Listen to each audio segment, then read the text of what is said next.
Hi friends, listen creations by Thahi എന്ന നമ്മുടെ ചാനലിലേക്ക് എല്ലാ കൂട്ടുകാർക്കും സ്വാഗതം. ഇന്നൊരു ഹെവി പാർട്ടി വെയർ ഡിസൈനാണ് കേട്ടോ നമ്മൾ ചെയ്യാൻ പോകുന്നത്. അതുകൊണ്ട് തന്നെയാണ് നിങ്ങൾ കറക്റ്റ് മനസ്സിലാവാനായിട്ട് ഞാനിവിടെ പാറ്റേൺ ഒക്കെ കറക്റ്റായിട്ട് ഡ്രോ ചെയ്ത് വെച്ചിട്ടുണ്ട് കേട്ടോ. അപ്പോൾ ഈ പാറ്റേൺ കണ്ട് പേടിക്കൊന്നും വേണ്ട കേട്ടോ, നമുക്ക് പെട്ടെന്ന് ചെയ്യാൻ പറ്റും. സംഭവം നല്ല ഹെവിയാണ്. ഡീറ്റെയിൽ ആയിട്ട് എങ്ങനെയാണെന്ന് ചെയ്യുന്നതെന്ന് പറഞ്ഞു തരാവേ. അപ്പം ഞാൻ വൈഡായിട്ടുള്ള റൗണ്ട് നെക്ക് മാർക്ക് ചെയ്തിട്ടുണ്ട്. അപ്പം നെക്കിൻ്റെ താഴത്തായിട്ട് ഏകദേശം ഒരു 2 ഇഞ്ചായിട്ട് ഞാൻ കുറച്ച് റൗണ്ട്സ് മാർക്ക് ചെയ്തിട്ടുണ്ട് കേട്ടോ. നന്നായിട്ടൊന്ന് ശ്രദ്ധിച്ചോണേ. ചില ഭാഗത്ത് ഞാൻ 3 റൗണ്ട് കൊടുത്തിട്ടുണ്ട്, ചിലയിടത്ത് സിംഗിളായിട്ട് ഒരു റൗണ്ട്, ചിലയിടത്ത് 2 റൗണ്ട്. അതിപ്പോൾ നിങ്ങൾക്ക് എങ്ങനെ വേണമെങ്കിലും ചെയ്യാം കേട്ടോ. ഇപ്പം ഞാൻ ഈ പാറ്റേൺ വരച്ചിരിക്കുന്നതെന്ന് പറഞ്ഞാൽ അതുപോലെ തന്നെ വരയ്ക്കണമെന്നില്ല. നിങ്ങൾ ഈ 2 ഇഞ്ചിൽ എടുക്കുമ്പോഴേക്കും 3 റൗണ്ട് അല്ലെങ്കിൽ ചിലയിടത്ത് 2, 1 അങ്ങനെ എടുത്താൽ മതി കേട്ടോ. പിന്നെ ഇടയ്ക്കിടയ്ക്ക് നമ്മൾ കുറേ ലീഫിൻ്റെ ഷേപ്പ് കൊടുത്തിട്ടുണ്ട്. അവിടേക്ക് നമുക്ക് ലീഫാണ് വരയ്ക്കേണ്ടത്. ലീഫ് ചെയ്തെടുക്കുക. ബാക്ക് സ്റ്റിച്ച് കൊടുത്താണ് കേട്ടോ നമ്മൾ ഓരോ ലീഫും ചെയ്തെടുക്കുന്നത്. അപ്പോൾ ഈ റൗണ്ട്സിൻ്റെ ഈ 3 റൗണ്ടായാലും 2 ആയാലും 1 ആയാലും എല്ലാ റൗണ്ടിൻ്റെ ഇടയ്ക്കും ഗ്യാപ്പ് വരുന്ന ഭാഗം ഫുള്ളും നമ്മൾ ഇതുപോലെ ലീഫ് ചെയ്തെടുക്കുന്നുണ്ട് കേട്ടോ. പിന്നെ ഈ 2 ഇഞ്ച് എന്ന് പറഞ്ഞല്ലോ, ഈ 2 ഇഞ്ചിന്റെ താഴേക്ക് വരുമ്പോൾ കുറച്ച് സ്റ്റെംസും കുറച്ച് ലീവ്സും ചെയ്യുന്നുണ്ട്. നമ്മുടെ സ്റ്റെംസ് വരുന്നത് എങ്ങനെയാണെന്ന് ക്രോസ് ആയിട്ടാണ് കേട്ടോ വരുന്നത്. ഒന്ന് ശ്രദ്ധിച്ചേക്കണേ. ക്രോസ് ആയിട്ടാണ് നമ്മൾ സ്റ്റെം വരച്ചിരിക്കുന്നത്. ഇവിടെ 2 സ്റ്റെം ക്രോസ് ആയിട്ട് വരച്ചിട്ടുണ്ട്. താഴത്ത് നമ്മൾ റൗണ്ട് കൊടുത്തിട്ടുണ്ട് കേട്ടോ. ഈ റൗണ്ടഡ് പോർഷൻ ഫുള്ള് നമുക്ക് ചെയ്യേണ്ടത് റിംഗ് നോട്ട് ഫ്ലവേഴ്സ് ആണ് കേട്ടോ. റെഡ് കളർ ത്രെഡ് വെച്ചിട്ടാണ് ചെയ്യുന്നത്. പിന്നെ ഈ സ്റ്റെമ്മിൽ ഫുള്ള് നമ്മൾ ഇതുപോലെ ലീഫ് കൊടുക്കുന്നുണ്ട്. അപ്പോൾ ഒരു കാര്യം ശ്രദ്ധിക്കേണ്ടതെന്ന് വെച്ചാൽ നമ്മൾ നെക്കിൽ 2 ഇഞ്ചിൽ നമ്മൾ റൗണ്ട് പോർഷൻ ചെയ്തിട്ടില്ലേ, അവിടെ നമുക്ക് 2 കളർ ത്രെഡ് വെച്ചിട്ടാണ് കേട്ടോ ലീഫ് ചെയ്യേണ്ടത്. ആന്റിക്കിന്റെ കട്ട് ബീഡ് വെച്ചും ചെയ്യുന്നുണ്ട്, റെഡ് കളർ കട്ട് ബീഡ് വെച്ചും ചെയ്യുന്നുണ്ട്. റൗണ്ടഡ് പോർഷൻ ഫുള്ളും നമുക്ക് ത്രെഡ് വർക്കാണ് കേട്ടോ ചെയ്യേണ്ടത്. അപ്പോൾ നമ്മുടെ പാറ്റേൺ വരുന്ന ഇതാണ്, ഒന്ന് ശ്രദ്ധിച്ചാൽ മതി കേട്ടോ. ചെയ്യാനൊക്കെ ഈസിയാണ്, നല്ല ഹെവി ഒരു പാർട്ടി വെയർ ആണ്. നമ്മുടെ മെറ്റീരിയലിലേക്ക് ഞാൻ മാർക്ക് ചെയ്ത് കൊടുത്തിട്ടുണ്ടേ. നമ്മുടെ മെറ്റീരിയൽ എന്ന് പറയുമ്പോൾ നല്ലൊരു ഗ്രേ ആണ് കേട്ടോ, നല്ല ഡാർക്ക് ഗ്രേ ആണ്. അപ്പം ഞാൻ കറക്റ്റായിട്ട് മാർക്ക് ചെയ്ത് കൊടുത്തിട്ടുണ്ട്. അപ്പം നിങ്ങൾ മാർക്ക് ചെയ്യുമ്പോൾ എന്താണെന്ന് വെച്ചാൽ ഫുള്ള്, നിങ്ങളൊരു ബിഗിനർ ആണെങ്കിൽ ഫുള്ള് മാർക്ക് ചെയ്തിട്ട് മാത്രം വർക്ക് ചെയ്യുക. ഞാനിപ്പോൾ കണ്ടോ ഏകദേശം ഒരു കുറേ ഭാഗം ഞാൻ മാർക്ക് ചെയ്തിട്ടുണ്ട്. അപ്പോൾ ഞാൻ ഇവിടേക്ക് റൗണ്ടഡ് പോർഷൻ കൊടുത്തിട്ടുണ്ട്. റിംഗ് നോട്ട് ഫ്ലവേഴ്സാണ് ചെയ്യുന്നത്. ഞാൻ പറഞ്ഞല്ലോ ഇവിടെ ക്രോസ് ആയിട്ടാണ് ലൈൻ വരച്ചിരിക്കുന്നത്. അതുപോലെ തന്നെയാണ് നമുക്ക് ബാക്ക് സ്റ്റിച്ച് കൊടുത്ത് സ്റ്റെം ചെയ്യേണ്ടതും ലീഫ് ചെയ്യേണ്ടതും. അപ്പം നമ്മുടെ നെക്കിന്റെ താഴത്ത് 2 ഇഞ്ച് വരുമ്പോൾ നമ്മൾ 2 കളർ ബീഡ്സ് വെച്ചിട്ടാണ് ചെയ്യുന്നത് കേട്ടോ. റെഡ് കളർ കട്ട് ബീഡും എടുത്തിട്ടുണ്ട്, ആന്റിക്കിന്റെ കട്ട് ബീഡും എടുത്തിട്ടുണ്ട്. പിന്നെ നമുക്ക് വേണ്ടതെന്ന് വെച്ചാൽ ത്രെഡാണ് കേട്ടോ.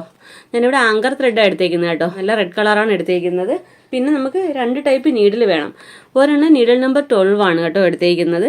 പിന്നെ ഒരെണ്ണം റിംഗ് നോട്ട് ഫ്ലവേഴ്സ് ചെയ്യാനായിട്ട് അത്യാവശ്യം ഹോള് വലുപ്പമുള്ള നീഡിലാണ് എടുത്തേക്കുന്നത് കേട്ടോ. നമ്മുടെ ത്രെഡ് കയറാൻ കണക്കിനുള്ളൊരു ഹോള് വലുപ്പമുള്ള നീഡിലെടുക്കുക. അപ്പോൾ ഈ 2 നീഡിലും 2 ടൈപ്പ് കട്ട് ബീഡും ത്രെഡും മാത്രം മതി കേട്ടോ ഈ വർക്ക് ചെയ്യാനായിട്ട്. നമ്മൾ താഴേക്ക് സ്റ്റെമ്മിൽ ഫുള്ളും റെഡ് ലീഫ് മാത്രമാണ് ചെയ്യുന്നത് കേട്ടോ. നമ്മുടെ നെക്കിന്റെ താഴത്ത് വരുമ്പോൾ മാത്രം നമ്മൾ ചില ലീഫ് ആന്റി കളർ കൊണ്ടും ചില ലീഫ് റെഡ് കളർ കൊണ്ടും ചെയ്യും. അപ്പോൾ നിങ്ങൾ കറക്റ്റ് ആ വീഡിയോ ശ്രദ്ധിച്ചാൽ മനസ്സിലാവും. ഞാനൊന്ന് പിക്ക് കൂടെ ഒന്ന് കാണിച്ചു തരാവേ, മോഡൽ പിക്ക് കേട്ടോ. നമ്മൾ ഈ ഒരു പിക്ക് വെച്ചിട്ടാണ് നമ്മൾ ഈ വർക്ക് ചെയ്യുന്നത്. നല്ല വൈഡായിട്ടുള്ള റൗണ്ട് നെക്കാണ് നമ്മൾ ത്രെഡ് വർക്ക് ചെയ്തിരിക്കുന്നത്. ഫുള്ളും റിംഗ് നോട്ട് ഫ്ലവേഴ്സ് ആണ്. താഴേക്ക് നമ്മൾ ആന്റിക്കിന്റെ കട്ട് ബീഡ് കൊടുത്ത് നമ്മളിതുപോലെ സ്റ്റെം ചെയ്യുന്നുണ്ട്. സ്റ്റെമ്മിന്റെ 2 എൻഡിലും നമ്മളിതുപോലെ റിംഗ് നോട്ട് ഫ്ലവർ ചെയ്യുന്നുണ്ട്. കട്ട് ബീഡ് കൊടുത്തിട്ട് നമ്മളിതുപോലെ ലീഫും ചെയ്യുന്നുണ്ട്. നെക്കിൽ വരുമ്പോൾ മാത്രം കണ്ടോ ഇടയ്ക്കിടയ്ക്ക് മാത്രം നമ്മൾ ആന്റിക്കിന്റെ കട്ട് ബീഡ് കൊടുത്ത് ചെയ്യുന്നുണ്ട്. നിങ്ങൾക്ക് ഡൗട്ട് വരാതിരിക്കാനാണ് കേട്ടോ ഇത്രയും ഡീറ്റെയിൽ ആയിട്ട് പറഞ്ഞിരുന്നത്. ഇനി നമ്മൾ വീഡിയോ ചെയ്യണം എങ്ങനെയും ശ്രദ്ധിച്ചാൽ മനസ്സിലാവും കേട്ടോ. അപ്പോൾ നമുക്ക് എങ്ങനെയാണ് വീഡിയോ ചെയ്യുന്നത് നോക്കാം. അതിന് മുമ്പായിട്ട് നിങ്ങൾ ആദ്യമായിട്ടാണ് എൻ്റെ ചാനൽ കാണുന്നതെങ്കിൽ നമ്മുടെ ചാനലൊന്ന് മറക്കാതെ സബ്സ്ക്രൈബ് ചെയ്യാനും തൊട്ടടുത്തുള്ള ബെല്ലൈക്കൺ ഓളുന്ന ഓപ്ഷൻ എനേബിൾ ചെയ്യാനും മറക്കരുതേ. വീഡിയോ ഇഷ്ടപ്പെടുവാണെങ്കിൽ ലൈക്ക് ചെയ്തേക്കണം കേട്ടോ. അപ്പം നമുക്ക് എങ്ങനെയാണ് ചെയ്യുന്നത് നോക്കിയാലോ. ഫസ്റ്റ് ഞാൻ പറഞ്ഞല്ലോ നമ്മൾ റിംഗ് നോട്ട് ഫ്ലവർ ആണ് ചെയ്ത് കൊടുക്കുന്നത്. സെന്ററിൽ ഒരു ഫ്രഞ്ച് നോട്ട് കൊടുത്തിട്ടാണ് കേട്ടോ അതിന് ചുറ്റും നമ്മളിതുപോലെ റിംഗ് നോട്ട് ചെയ്യുന്നത്.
ഓക്കെ, കണ്ടോ? അപ്പോൾ ഇതുപോലെ നമുക്ക് പലയിടത്തായിട്ട് നമ്മൾ എവിടെയൊക്കെയാണോ റൗണ്ടഡ് പോർഷൻ കൊടുത്തേക്കുന്നത് അവിടെയൊക്കെ ഇതുപോലെ തന്നെയാണ് റിംഗ് നോട്ട് ഫ്ലവേഴ്സ് ചെയ്യേണ്ടത്. ഞാൻ പറഞ്ഞല്ലോ, നെക്കിന്റെ താഴത്ത് ലീഫ് ചെയ്യുമ്പോൾ ബാക്ക് സ്റ്റിച്ച് ആണ് കൊടുക്കുന്നത്. ചില ലീവ്സ് ആന്റിക്കിന്റെ കളറും ചിലത് റെഡ് കളറും വെച്ചിട്ടാണ് ചെയ്യേണ്ടത്. പക്ഷെ താഴത്തോട്ട് പോകുമ്പോൾ ഫുള്ളും റെഡ് ആണ് കേട്ടോ ചെയ്യുന്നത്. ഞാനിവിടെ റെഡ് കളർ ത്രെഡാണ് കേട്ടോ എടുത്തേക്കുന്നത്. അപ്പോൾ നിങ്ങൾ മെറ്റീരിയലിന്റെ സെയിം കളർ എടുക്കുക കേട്ടോ.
ഓക്കെ, അപ്പോൾ കണ്ടല്ലോ, ഇതുപോലെ നമ്മുടെ നെക്കിന് ചുറ്റും ഇതുപോലെ തന്നെ ഫ്ലവേഴ്സ് ചെയ്തെടുക്കുക. ഇടയ്ക്ക് ആൻറ്റിക്കിൻ്റെ കട്ട് ബീഡ്സും ഇടയ്ക്ക് റെഡ് കളർ കട്ട് ബീഡ്സും വെച്ച് ലീഫ് ചെയ്യുക കേട്ടോ. അപ്പോൾ ഫുള്ള് ചെയ്തതിന് ശേഷം നമുക്ക് ചെയ്യേണ്ടതെന്ന് വെച്ചാൽ, ഞാൻ താഴോട്ട് ഇതുപോലെ കണ്ടോ, ഇതുപോലെ ഞാൻ താഴോട്ട് സ്റ്റെംസ് വരച്ചിട്ടുണ്ടല്ലോ. ഈ സ്റ്റെമ്മിലൂടെ നമുക്ക് ഓരോ കട്ട് ബീഡ് വീതം ബാക്ക് സ്റ്റിച്ച് കൊടുക്കാവേ. ആൻറ്റിക്കിൻ്റെ കട്ട് ബീഡ് വെച്ചിട്ടാണ് കേട്ടോ നമ്മൾ സ്റ്റെമ്മ് ചെയ്യുന്നത്.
ഓക്കെ, അപ്പം ഞാൻ പറഞ്ഞല്ലോ നമ്മൾ ബാക്ക് സ്റ്റിച്ച് കൊടുത്ത് സ്റ്റെം ഇതുപോലെ ചെയ്തെടുക്കണം കേട്ടോ. പിന്നെ ഞാൻ പറഞ്ഞത് ഇവിടെയൊക്കെ നമുക്ക് ലീഫ് ചെയ്യേണ്ടതാണ്. നമ്മൾ ഫസ്റ്റ് ഇവിടെ ചെയ്തതുപോലെ തന്നെയാണ് കേട്ടോ. നമുക്ക് റെഡ് കളർ ബീഡ് വെച്ചിട്ടാണ് ഇവിടെ ലീഫ് ചെയ്യേണ്ടത്. നമ്മുടെ ഓരോ സ്റ്റെമ്മിൽ ചെയ്യേണ്ടതും റെഡ് കളർ മാത്രം യൂസ് ചെയ്തിട്ടാണ് കേട്ടോ. നമ്മൾ മേളിൽ മാത്രമേ ആൻറ്റിക്കിൻ്റെ കട്ട് ബീഡ് കൊടുക്കുന്നുള്ളൂ. പിന്നെ താഴത്തെ ഈ 2 റൗണ്ടിൽ നമുക്ക് കൊടുക്കേണ്ടത് റിംഗ് നോട്ട് ഫ്ലവേഴ്സ് ആണ് കേട്ടോ. അപ്പോൾ ഇതൊക്കെ നമ്മൾ ആദ്യം ചെയ്തത് കൊണ്ട് തന്നെയാണ് ഞാനിപ്പോൾ ചെയ്യുന്ന കാണിക്കുന്നില്ല. നമ്മുടെ വീഡിയോ ഒത്തിരി ലെങ്ത് ആയിപ്പോവും. അപ്പോൾ ഈ കാണുന്ന എല്ലാം നമുക്ക് ലീഫും ചെയ്യാം, ഇവിടെ ഫ്ലവേഴ്സ് ഒക്കെ ചെയ്യാം കേട്ടോ. ഈ ഒരു സ്റ്റെമ്മും ലീഫും താഴത്തെ ഫ്ലവറും ഞാൻ കംപ്ലീറ്റ് ചെയ്ത് എടുത്തിട്ടുണ്ട്. ഇതുപോലെ തന്നെയാണ് നമുക്ക് നെക്ക് റൗണ്ട് ഫുള്ളും വരുന്ന സ്റ്റെംസും ലീവ്സും ഫ്ലവേഴ്സും ചെയ്യുന്നത്. അപ്പോൾ നമ്മൾ ഫസ്റ്റ് ചെയ്ത അതേ മെത്തേഡിൽ തന്നെയാണ് ഇവിടെയും ചെയ്തിരിക്കുന്നത്. താഴത്ത് നമ്മൾ റെഡ് കളർ മാത്രമേ കൊടുത്തിട്ടുള്ളൂ. അപ്പോൾ നമുക്കിതിൻ്റെ ഫൈനൽ ലുക്ക് എങ്ങനെയാണ് നോക്കിയാലോ. ഓക്കെ ഫ്രണ്ട്സ്, അപ്പോൾ നമ്മുടെ വർക്കിൻ്റെ ഫൈനൽ ലുക്ക് ഇതുപോലെയാണ് വരുന്നത് കേട്ടോ. കാണുമ്പോൾ ഇച്ചിരി ടഫായിട്ട് തോന്നുമെങ്കിൽ നമുക്ക് ചെയ്തെടുക്കാൻ വളരെ ഈസിയാണ് കേട്ടോ. റിംഗ് നോട്ട് ഫ്ലവേഴ്സും ഇതുപോലെ സ്റ്റെംസും കുറച്ച് ലീവ്സും മാത്രമേ ചെയ്തെടുക്കാനുള്ളൂ. നല്ല ഹെവി ആയിട്ടുള്ളൊരു പാർട്ടി വെയർ ഡിസൈനാണ് കേട്ടോ. അപ്പോൾ ഈ വർക്ക് എല്ലാവരും ഒന്ന് ട്രൈ ചെയ്ത് നോക്കുമോ. നമ്മുടെ ഇന്നത്തെ വീഡിയോ ഇഷ്ടപ്പെട്ടു, യൂസ്ഫുൾ ആണെന്നുണ്ടെങ്കിൽ നമ്മുടെ ചാനലൊന്ന് മറക്കാതെ സബ്സ്ക്രൈബ് ചെയ്യാനും തൊട്ടടുത്തുള്ള ബെല്ലൈക്കൺ ഓളുന്ന ഓപ്ഷൻ എനേബിൾ ചെയ്യാനും മറക്കരുതേ. വീഡിയോ ഇഷ്ടപ്പെട്ടാൽ ലൈക്ക് ചെയ്തേക്കണം കേട്ടോ. അപ്പോൾ ഇതുപോലെ നല്ലൊരു വീഡിയോയുമായി വീണ്ടും വരും വരെ ബൈ. Thanks for watching.